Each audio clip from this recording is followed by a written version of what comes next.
Mumbai underworld के पहले don Haji Mastan की अनसुनी दास्तां, जिनके पिता मुंबई में साइकिल की दुकान चलाया करते थे और वह हाजी मस्तान वहीं पर बैठा करते थे। बड़ी इमारतें और बड़ी गाड़ियां देखकर कब बन बैठे अंडरवर्ल्ड के सबसे बड़े डॉन। इन पर एक फिल्म भी बनी है, उसका नाम है once upon in time in Mumbai, जिसमें अहम भूमिका निभाई है एक्टर अजय देवगन ने। सफ़ेद रंग के कपड़े पहनते थे, यह गैंगस्टर भी उसी की तरह कपड़े और सफ़ेद जूता पहना करते थे। नमस्कार, आप सभी लोगों का हमारे वीडियो में स्वागत है। मैं रवि आपके बीच लेके आया हूँ हाजी मस्तान की कहानी, जो कि उस समय का सबसे बड़ा खुखार डॉन थे हाजी मस्तान। आप लोग हमारे चैनल पर नए हो, चैनल हमारा सब्सक्राइब कर लें। आइए जानते हैं। महानगरी मुंबई और अंडरवर्ल्ड का पुराना नाता है।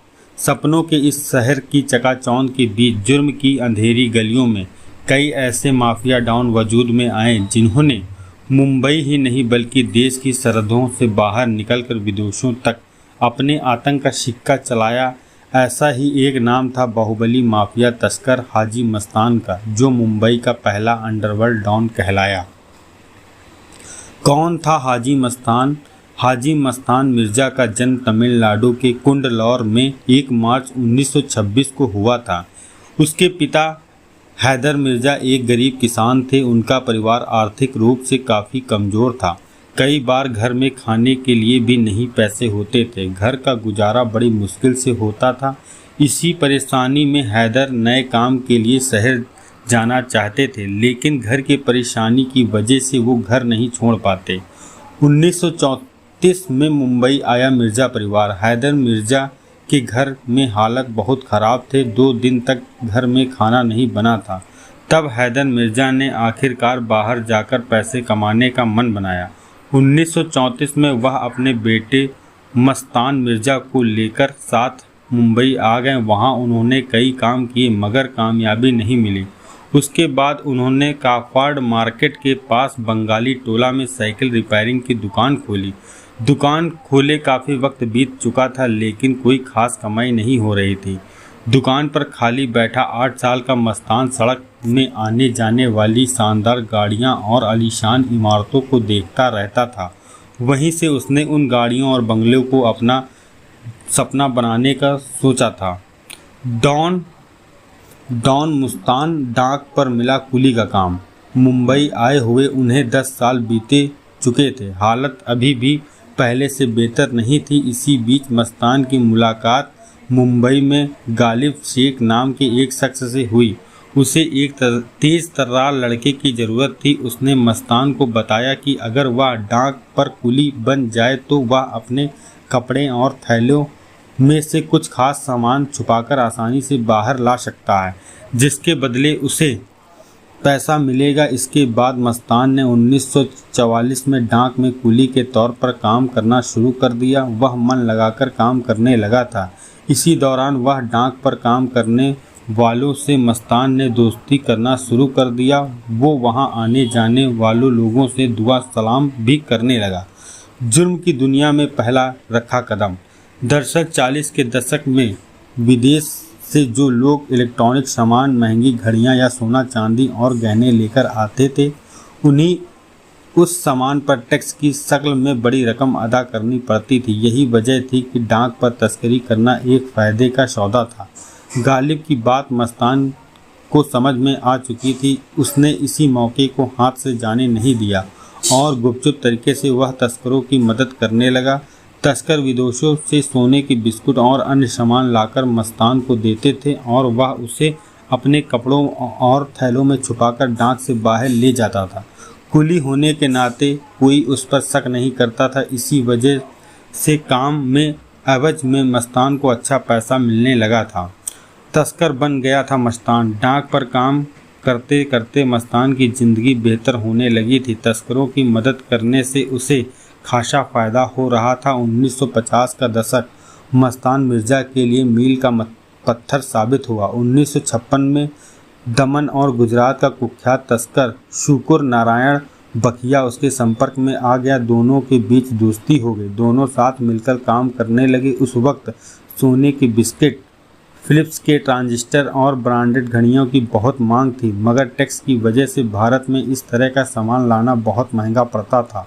लिहाजा दोनों ने मिलकर दुबई और एनेड इस सामान की तस्करी शुरू की, जिसमें दोनों को खासा मुनाफा हो रहा था। दोनों का काम बढ़ता गया और मस्तान की ज़िंदगी भी अब बदल चुकी थी। मामूली सा कुली मस्तान अब बाहुबली माफिया मस्तान भाई बन चुका था, जुर्म की दुनिया का सबसे बड़ा नाम।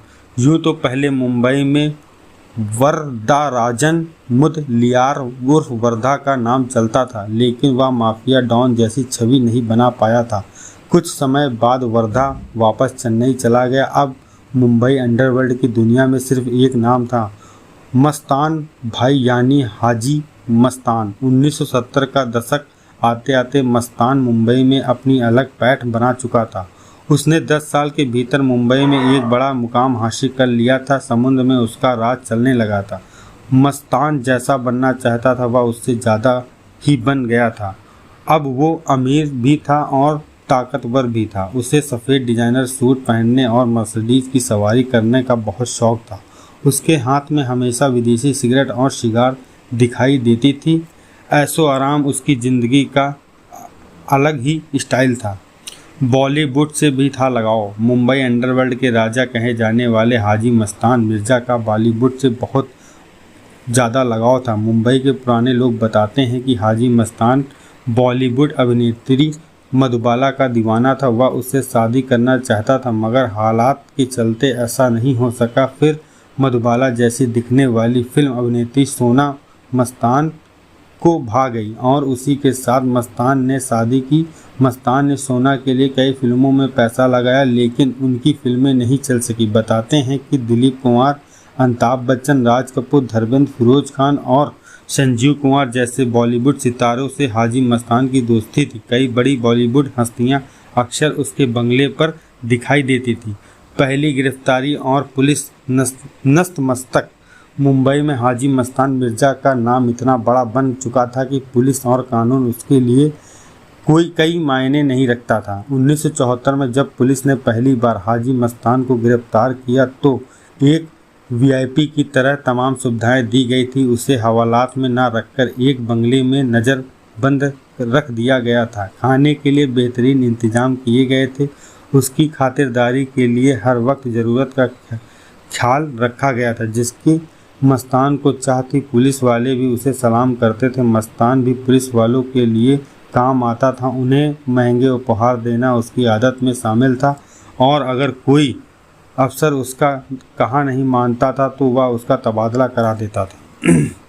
इंदिरा गांधी ने भेजा था जेल। देश में आपातकालीन लगने से पहले की बात है। देश की प्रधानमंत्री इंदिरा गांधी को भी मस्तान की खबरें मिलती रहती थी। मस्तान के बढ़ते प्रभाव से इंदिरा भी परेशान थी। उसके आदेश पर मस्तान मिर्ज़ा को उस वक्त पुलिस ने गिरफ्तार करने की कोशिश की, मगर वो पकड़ नहीं आया। लेकिन आपातकालीन लगने के बाद उसे गिरफ्तार कर लिया गया और यह पहला मौका था जब हाजी मस्तान को बाकायदा जेल जाना पड़ा था। बस यही से मस्तान की ज़िंदगी बदलने वाली थी। जेल में मस्तान की मुलाकात जेपी से हुई। उसके संपर्क में आने के बाद मस्तान पर खासा प्रभाव पड़ा। जब 18 महीने जेल में रहने के बाद हाजी मस्तान बाहर आया तो उसके इरादे बुलंद हो चुके थे। उसने जुर्म की दुनिया को अलविदा कहने का मन बना लिया था। इंदिरा को ऑफर की थी बड़ी रकम। आपातकालीन के दौरान जेल जाने के कुछ दिन बाद ही हाजी मस्तान ने तत्कालीन प्रधानमंत्री इंदिरा गांधी को अपनी रिहाई के लिए बड़ी रकम ऑफर की थी, लेकिन इंदिरा ने उसके ऑफर को ठुकरा दिया था।